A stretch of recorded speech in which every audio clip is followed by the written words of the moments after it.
donc aujourd'hui on a décidé de vous partager 3 recettes pour l'instant pot Dump and Go. Super facile, comme d'habitude on les met dans nos fameux sacs Ziploc pour ensuite les faire congeler puis les sortir quand on est prêt à en manger. On voit pas à cause de la lumière dedans. On peut mettre le sac Ziploc.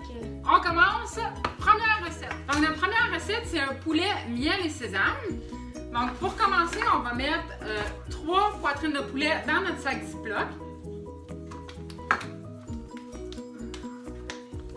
Ça glisse, hein? Ça glisse trop. Une, deux, trois. On va mettre par la suite une tasse de miel. N'importe quel miel. Oui, Ça, c'est lequel? Ça, c'est la bonte. Petit ourson. la bonté. Non, la bonté.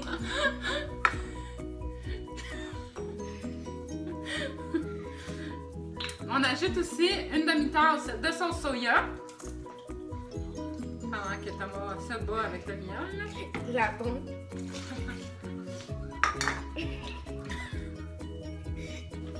Ça va, Thomas. On va ajouter 2 cuillères à thé d'ail ou un petit peu plus comme vous nous connaissez. Ça sent très très mal.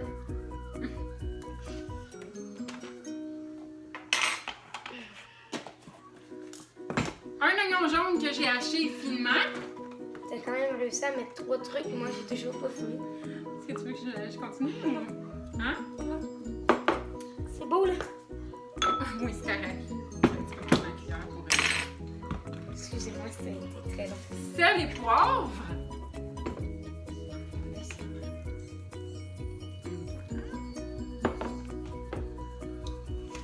Regardez ça quand c'est beau, la chute de miel. C'est magnifique. Une cuillère à thé de flocons de piment rouge dans le... s'il vous plaît. J'étais pas dans ça. Non, c'était pas dans le sac. Regarde le côté. Merde, je l'ai.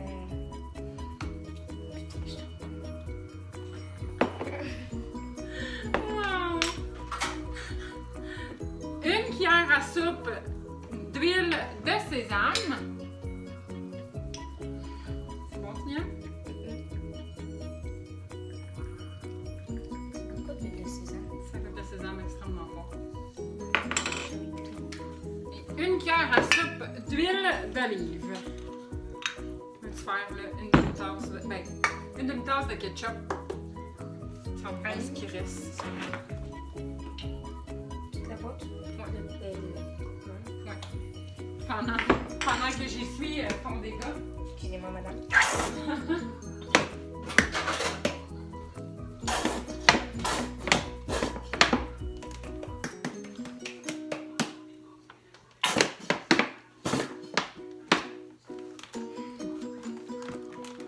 Donc, et voilà, c'est aussi simple que ça.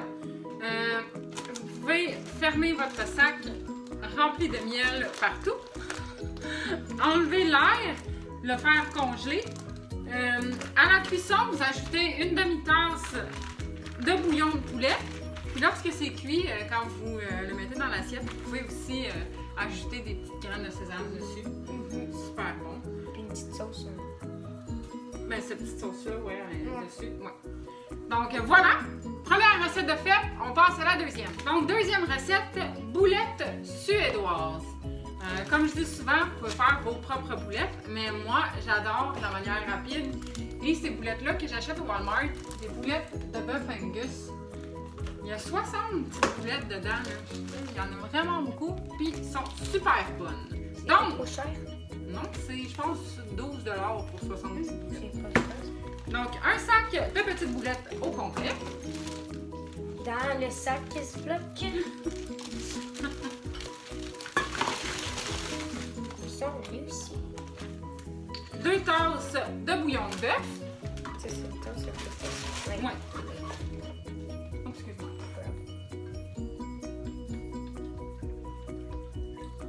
Ils sont bons. Hein? Moi, je sens tout. C'est fou. Hein? Sans tout et goûte tout. Oui, c'est vrai.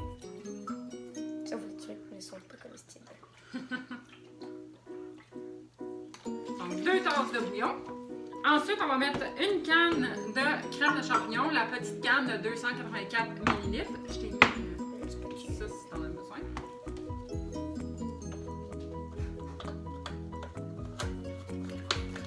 On va ajouter à ça 2 cuillères à soupe de sauce épice à steak de Montréal. Si vous n'avez pas cette sauce-là, je vais vous la montrer là, comme ça. La vérité. Un clubhouse. Si vous n'avez pas cette sauce-là, c'est pas grave. Vous pouvez prendre une sauce barbecue normale, puis seulement rajouter l'épice à beefsteak de Montréal dedans. Ça prend seulement 2 cuillères à soupe. Donc, si vous ne l'avez pas avec vous, ça vaut pas la peine d'en acheter une. C'est bon? Oui. 2 cuillères à soupe. Est-ce que tu veux que je vais montrer c'est quoi les épices Clubhouse? Oh non, pas. Merci. À ça, on peut ajouter de la poudre d'ail et du paprika, environ une demi-cuillère à thé de chaque. Une demi-cuillère à thé. Je vais les coller dedans, puis je vais te dire quand arrêter.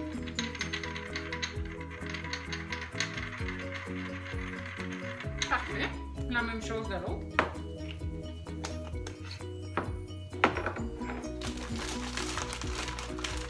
Bien mélangé. J'ai besoin d'un petit peu. Ah oui, excuse-moi. Je vais mettre le sel et le poivre. Est-ce que c'est obligé d'être du sel d'ail ou ça peut être C'est de la poudre d'ail. poudre d'ail? Ouais. Ça peut être poudre d'oignon, sel d'oignon. Ben oui, ça peut être peu importe les épices que vous aimez mettre, mais moi je trouve qu'avec le paprika, la poudre d'ail, c'est parfait. On va ajouter un casseau de champignons Oui. qu'on a coupé. Va dans le sac, toi. Et un oignon jaune qu'on a coupé aussi, qu'on a émincé. Pas sac. Un sac. On est presque. Oh, ah. La confiserie des champignons.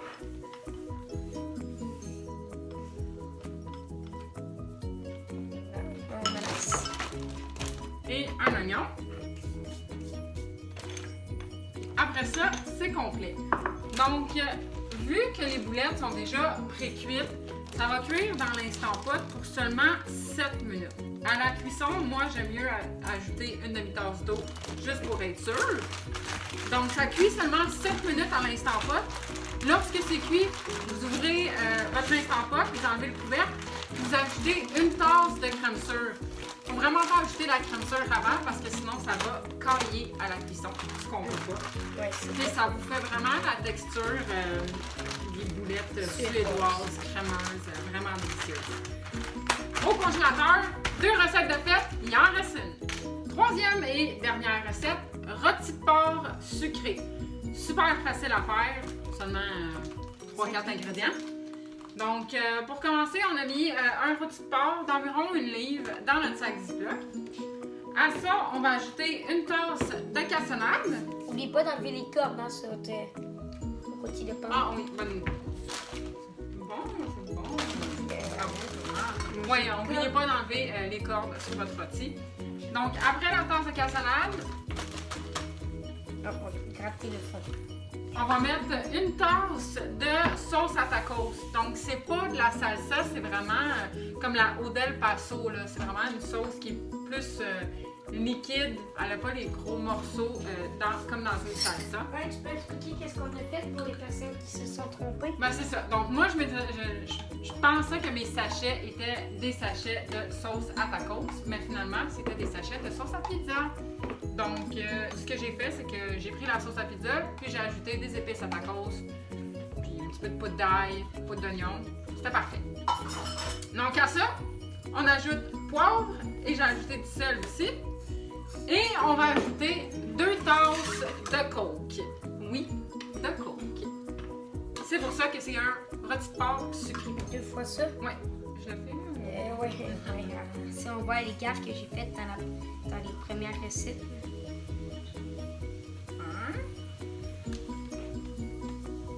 N'oublie pas de pas shaker le coke aussi. On connaît toute la réaction que ça fait.